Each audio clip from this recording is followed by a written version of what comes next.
Olá, boa tarde. A classificação indicativa é importante para nortear pais e responsáveis na hora de deixar os filhos assistirem filmes, novelas, teatros, jogos. Tudo tem de ser de acordo com a idade. Agora, em janeiro, passaram a valer novas regras. As mudanças na classificação indicativa são um dos destaques do Jornal da Justiça de hoje. Vamos aos demais. Supremo reafirma a tese de que é inconstitucional a aplicação da taxa referencial para a correção monetária de débitos em processos trabalhistas. Portaria autoriza trabalho remoto no Supremo Tribunal Federal até 31 de janeiro.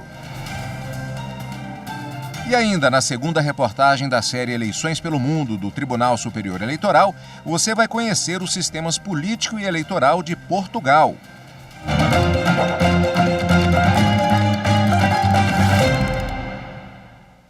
Uma nova portaria do Supremo Tribunal Federal autorizou o trabalho remoto e o revezamento por escalas na Corte até o dia 31 de janeiro. A medida considerou as altas taxas de infecção e de ocupação da rede hospitalar no Distrito Federal e a tendência de forte elevação da média móvel de casos de Covid-19, além do surto de gripe. Serão mantidos em regime presencial no máximo 30% dos integrantes nas equipes de trabalho que atuem no mesmo ambiente, ressalvados os casos em que a medida traga prejuízo aos serviços. A Procuradoria-Geral da República se manifestou pelo arquivamento da ação em que a Confederação Nacional dos Trabalhadores Metalúrgicos pedia ao STF que determinasse vacinação obrigatória de crianças contra a Covid-19. No parecer, a Procuradoria-Geral da República afirma que a Confederação não tem legitimidade para propor ação e que o pedido perdeu o objeto, uma vez que o Ministério da Saúde já divulgou a inclusão de crianças de 5 a 11 anos no Plano Nacional de Imunização. A PGR afirma ainda que o assunto não tem relação direta com a finalidade institucional da Confederação Nacional dos Trabalhadores Metalúrgicos. Na ação, a Confederação questionava a validade da consulta pública do Ministério da Saúde sobre a vacinação de crianças de 5 a 11 anos contra a Covid-19.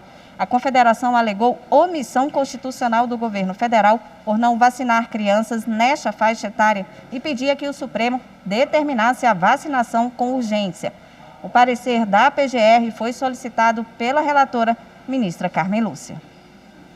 O Supremo Tribunal Federal reafirmou a tese de que é inconstitucional a aplicação da TR, a taxa referencial para a correção monetária de débitos e depósitos recursais em processos na Justiça do Trabalho.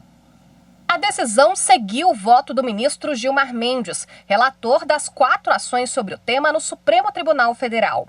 Por maioria, os ministros decidiram que até que o Poder Legislativo delibere sobre a questão, devem ser aplicados o IPCA-E, o Índice Nacional de Preço ao Consumidor Amplo Especial e a taxa Selic, os índices de correção monetária utilizados nas condenações cíveis. Também por maioria de votos, o STF modulou os efeitos da decisão para determinar que todos os pagamentos já realizados não poderão ser rediscutidos. Já nos processos ainda em curso, devem ser aplicados de forma retroativa a taxa Selic, juros e correção monetária. O ministro Alexandre de Moraes prorrogou por mais 90 dias o inquérito que investiga a existência de organização criminosa, as chamadas milícias digitais. A consultora jurídica Karina Rabelo tem mais informações.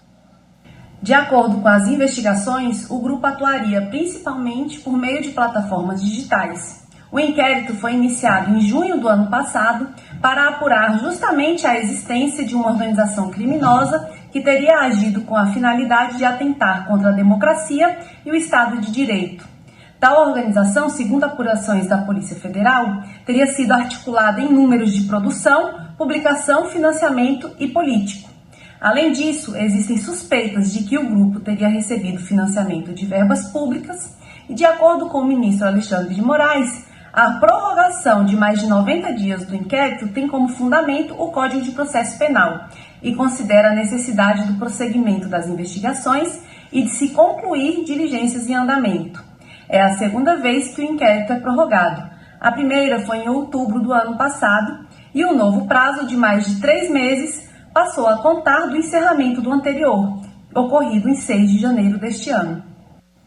O presidente do Superior Tribunal de Justiça, ministro Humberto Martins, negou o pedido de liberdade feito pela defesa de um homem acusado de integrar o braço da organização criminosa Primeiro Comando da Capital, no Acre. O homem está preso preventivamente desde maio de 2021, por conta da Operação Tabuleiro 2, deflagrada pelas polícias civil e militar do Acre para investigar quadrilha supostamente responsável pela prática dos crimes de tráfico de drogas, homicídios e roubos. No habeas corpus submetido ao STJ, a defesa pediu a revogação da prisão preventiva com ou sem adoção de medidas cautelares diversas, sob o argumento de excesso de prazo para a segregação provisória. A defesa também alegou falta de fundamentação idônea do decreto da prisão e ausência dos requisitos legais que permitem a medida. O ministro Humberto Martins indeferiu a liminar por não constatar flagrante ilegalidade que justifique a concessão durante o plantão judiciário. O ministro considerou ainda que o pedido se confunde com o próprio mérito da impetração, que será julgado pela 5ª turma. Veja a seguir as mudanças na classificação indicativa, assunto importante principalmente para os pais. É no próximo bloco.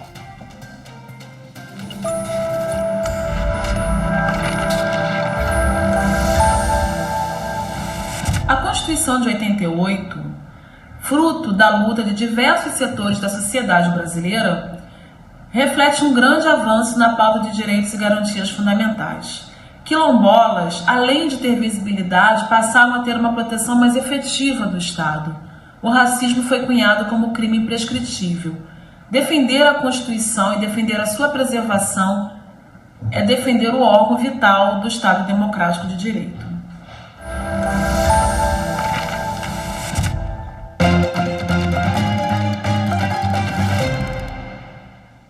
Agora, em janeiro, entrou em vigor uma portaria do Ministério da Justiça e Segurança Pública que definiu novas regras para a classificação indicativa de obras artísticas. Ludmila está sempre de olho no que os filhos assistem na TV. Isadora, de 7 anos, e Heitor, de 3, só têm acesso a programas compatíveis com a idade deles. Na dúvida, a dentista verifica a classificação indicativa. Hoje em dia, com a variedade dos meios de comunicação e com o volume muito grande de informações que chegam até os nossos filhos, essa classificação indicativa é um recurso a mais que nós pais temos para termos conhecimento do que pode ou não chegar para nossos filhos de acordo com a idade deles. Com função pedagógica e informativa, a classificação indicativa foi regulada no Brasil pela primeira vez em 1990. Atualmente, o responsável pela obra é quem sugere para qual público o conteúdo é indicado. É a autoclassificação e vale para espetáculos públicos como circo, teatro e shows musicais, além de exposições, programas de TV e rádio, cinema, jogos e aplicativos. A Constituição Federal não permite a análise de conteúdos com base em critérios morais ou políticos para julgar a conveniência da exibição. Mas cabe aos pais decidirem o que seus filhos podem assistir.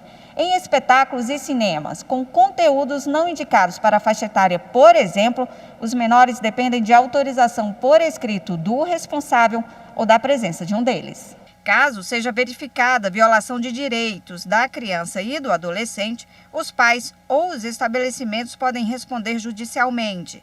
Não estão sujeitos à classificação indicativa competições, eventos ou programas esportivos, programas eleitorais e jornalísticos, propagandas e vídeos produzidos por usuários de internet.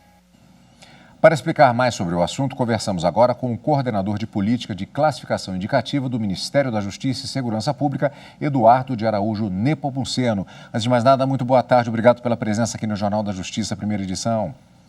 Eu é que agradeço a oportunidade em poder trazer um pouquinho mais da nossa experiência com classificação indicativa para a sociedade. Um assunto importante, principalmente para os pais, como nós dissemos agora há pouco, e aí vem aquela questão justamente de algumas mudanças que ocorreram a partir agora desse mês de janeiro. Como era e como ficou agora com relação especificamente à chamada autoclassificação?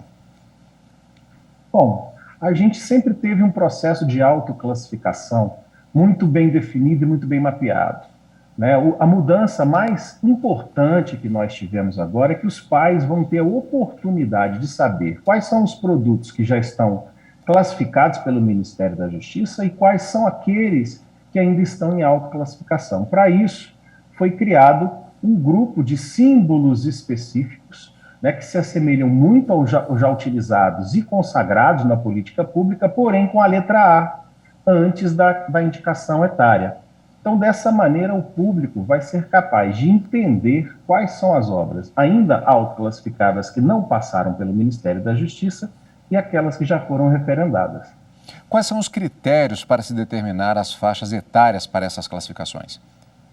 Quando a gente fala de classificação indicativa, né, já apresentado inclusive na reportagem de vocês, não há de se falar em critérios pessoais, em critérios religiosos, em critérios políticos. Então, hoje existe um guia específico de classificação indicativa que traz todos os critérios que são avaliados, divididos em 3 grupos.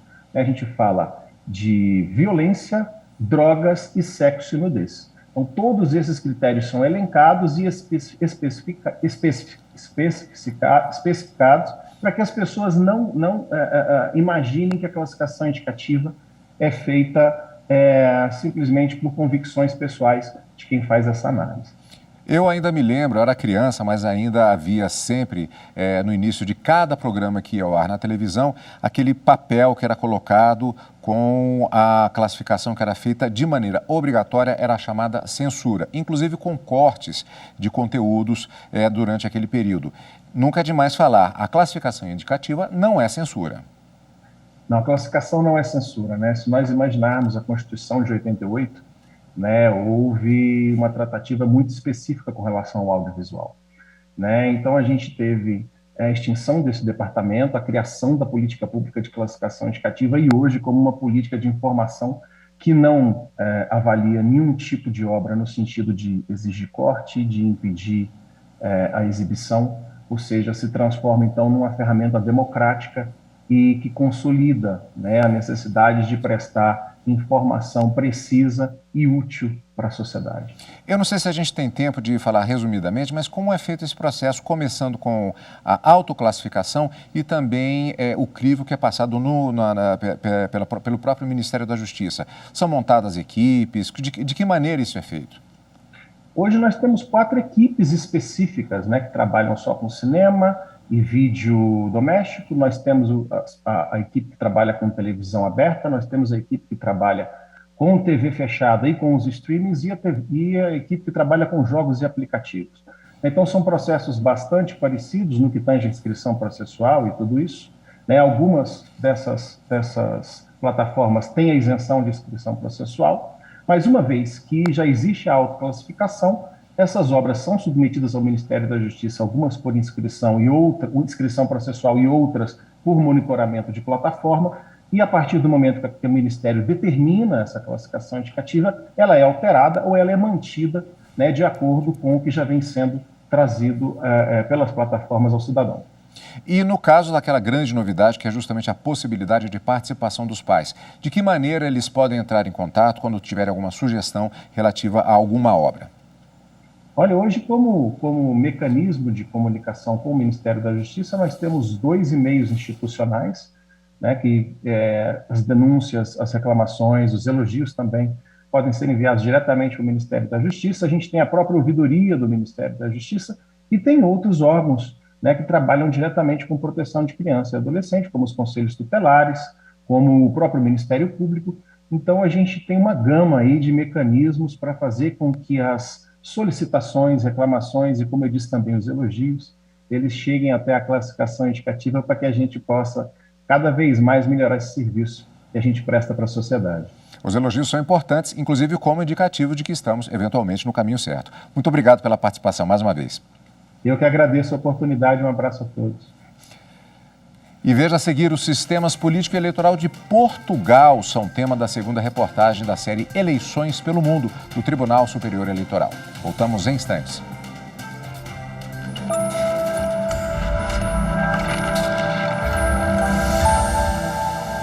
A Constituição Federal de 88 foi um marco importante na tutela do consumidor no Brasil. Não apenas porque reconhecia essa categoria como merecedora de tratamento jurídico diferenciado, como no artigo 170, inciso 5º, a colocou no mesmo patamar da livre iniciativa como um dos pilares da ordem econômica.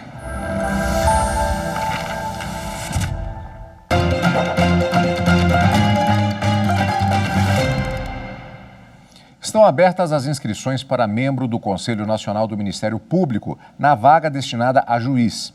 O órgão é responsável pela fiscalização administrativa e disciplinar do MP. Os interessados deverão se inscrever e encaminhar os currículos até o próximo dia 20 de janeiro. As orientações estão na internet, no endereço que aparece aí embaixo, stf.jus.br/vaga CNMP. Depois do prazo para as inscrições, os currículos vão ser analisados pelos ministros do Supremo. A Corte é responsável por indicar um dos juízes que integram o Conselho, conforme estabelece a Constituição Federal. O edital para a seleção foi publicado no Diário da Justiça eletrônico desta segunda-feira. E na retrospectiva 2021 do Supremo Tribunal Federal, você vai ver que dispositivos da reforma trabalhista que obrigam o trabalhador a arcar com honorários de advogados e peritos, caso perca a ação, são inconstitucionais.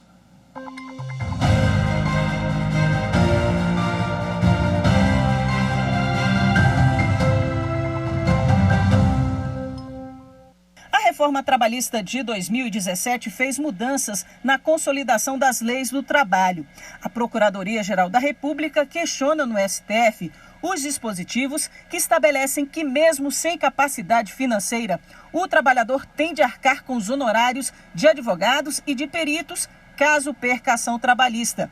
E que, se faltar a audiência inaugural, o trabalhador também tem que pagar as custas do processo como condição para propor nova ação trabalhista. O julgamento começou em 2018. O plenário, por maioria, decidiu que o artigo da CLT, que determina o pagamento dos honorários periciais e advocatícios pelo trabalhador que perdeu a ação e é beneficiário da justiça gratuita, quando ele tiver algum crédito a receber em outra ação, é inconstitucional, porque restringe o acesso à justiça ao trabalhador e à assistência judicial gratuita. Já quanto ao pagamento de custas pelo beneficiário que faltar injustificavelmente à audiência inicial, vale o que está na reforma trabalhista. Prevaleceu o entendimento da divergência. Não entendo razoável a responsabilização nua e crua, sem uma análise se a hipossuficiência deixou ou não desistir, do beneficiário da justiça gratuita pelo pagamento de honorários periciais, inclusive com créditos obtidos em outro processo. As medidas legais restringem a essência do direito fundamental dos cidadãos pobres de acesso gratuito à justiça do trabalho, em defesa dos direitos laborais e em deprimento, em violência ao artigo 5º, inciso 74 da nossa lei fundamental. Ficou vencido o relator ministro Luiz Roberto Barroso, que havia votado no sentido de que essas mudanças não ferem a Constituição, porque buscam evitar a judicialização excessiva das relações de trabalho. De acordo com Barroso, os dispositivos questionados evitam demandas irresponsáveis, muitas vezes incentivadas pelos próprios advogados. Ainda ressaltou que o custo individual do litígio não pode ser menor do que o custo social.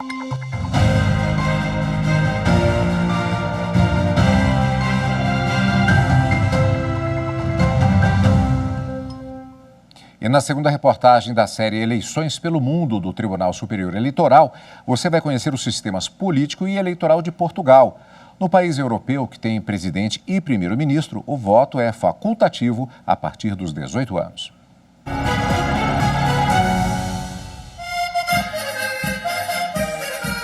Os encantos de um país com 878 anos e pouco mais de 90 mil quilômetros quadrados.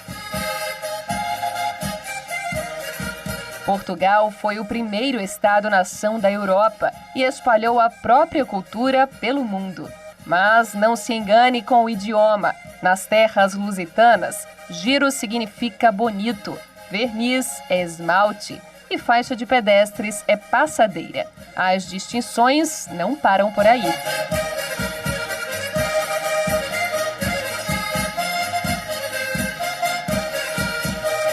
No país europeu, que tem cerca de 10 milhões e 600 mil habitantes, impera o semipresidencialismo. Existe uma presidente ou um presidente da República que é eleito pelo povo, mas também há uma primeira ou um primeiro-ministro, nomeado pelo presidente. O voto é a partir dos 18 anos, nos 5 tipos de eleições que existem.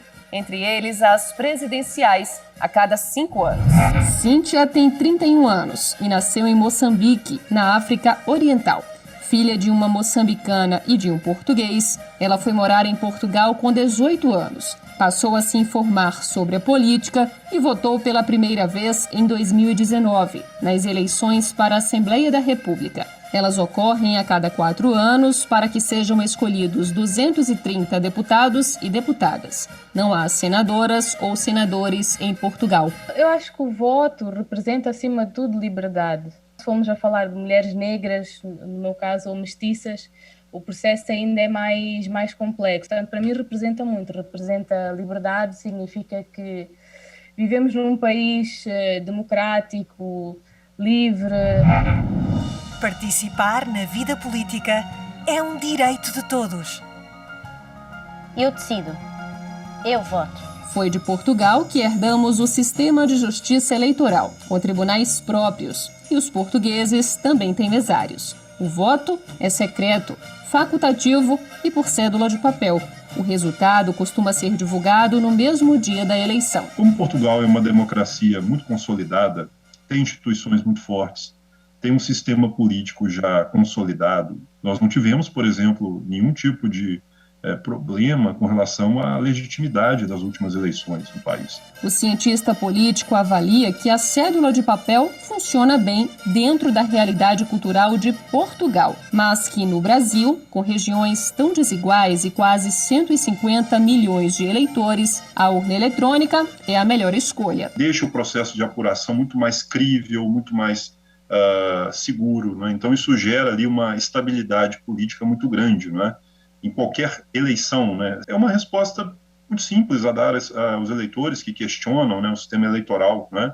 Visitem os outros países e conheçam as suas realidades, né? E vejam, por exemplo, se eles ainda têm práticas que no Brasil ainda existem, né? Por exemplo, do voto de cabresto. Cíntia diz que confia no sistema eleitoral português, mas acha que ele pode melhorar. Nós estamos numa era digital crescente e acho que se pode encontrar mais cedo ou mais tarde uma solução online, digital. Nós podemos votar, por exemplo, a partir de casa.